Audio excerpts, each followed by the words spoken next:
देखते हैं कहानी कोशिका गटवार। लेखक हैं शेखर जोशी।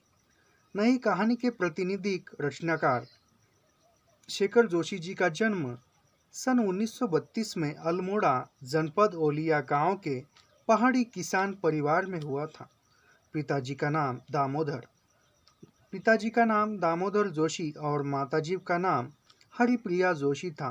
प्रारंभिक शिक्षा देहरादून और आजमेर में हुई। सन 1955 से लेकर सन 1986 तक इलाहाबाद में सैनिक औद्योगिक प्रतिष्ठान में नौकरी की।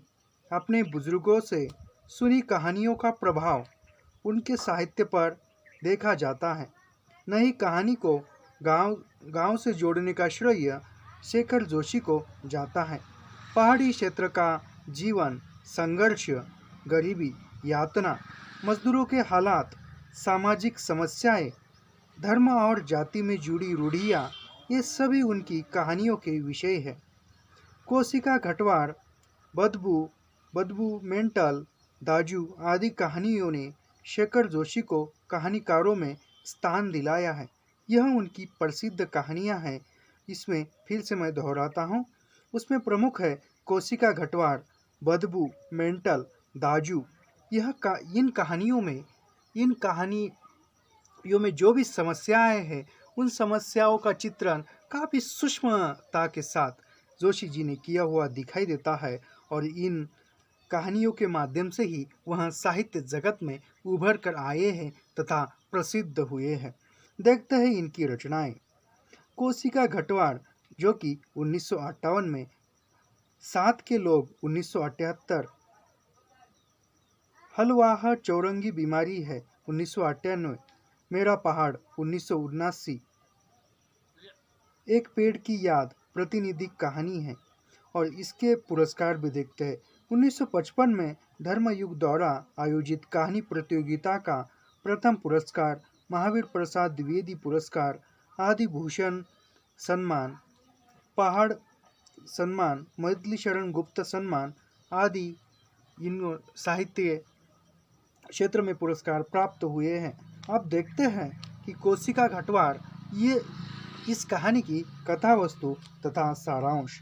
कोशिका घटवार शेखर जोशी की प्रसिद्ध कहानी है। इस कहानी में ग्रामीण पहाड़ी परिवेश का दर्शन होता है। कहानी का प्रमुख पात्र गुसाई फौज में नौकरी करता है। नारी पात्रों में प्रमुख पात्र लक्ष्मा है। गुसाई लक्ष्मा से प्रेम करता है। गुसाई अनाथ है और फौज में जान का भरोसा नहीं, इसलिए लक्ष्मा के पिता अपनी बेटी का ब्याह गुसाई से नहीं करते। लक्ष्मा का ब्याह अन्यत्र होता है। एक बच्चा होने के बाद विधवा हो जाती है। लक्ष्मा अपने मौके में आकर रहने लगती है। 15 साल फौज में नौकरी करने के पश्चात गुसाई गांव में गेहूं पीसने का घट पनचक्की लगाता है। एक दिन लक्ष्मा चक्की पर गेहूं पिसाने आती है, तब दोनों की भेंट होती है। दोनों उदास है। पूर्व दीप्ति शैली से लेखक ने पुरानी यादों का वर्णन किया है। दोनों पुरानी बातें याद करते हैं। लक्ष्मा मौके में आकर रहती है। पिता का निधन होने के बाद चाचा भतीजे सोचते हैं कि लक्ष्मा अपना हक मांगेगी।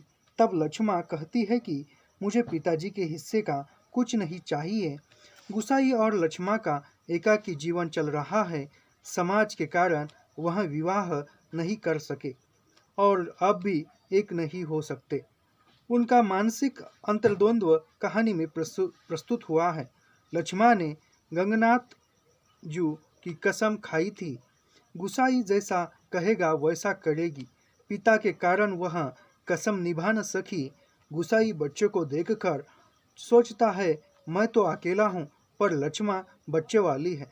कसम झूठी पड़ गई तो कोप बच्चे पर न पड़े। इससे गुसाई का लक्ष्मा के प्रति अद्वितीय प्रेम प्रकट होता है। कहा जाए तो गुसाई जी ने पहाड़ी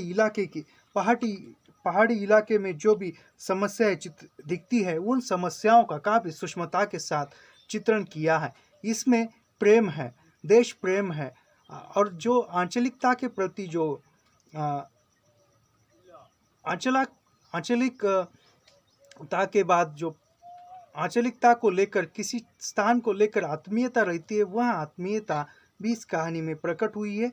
ग्रामीण जीवन को लेकर चलने वाली यह कहानी है। साथ ही यह कहानी एक उच्च कोटि के प्रेम का भी उद्गार करती है। तो इस प्रकार इस कहानी की कथा वस्तु यहीं पर समाप्त होती है।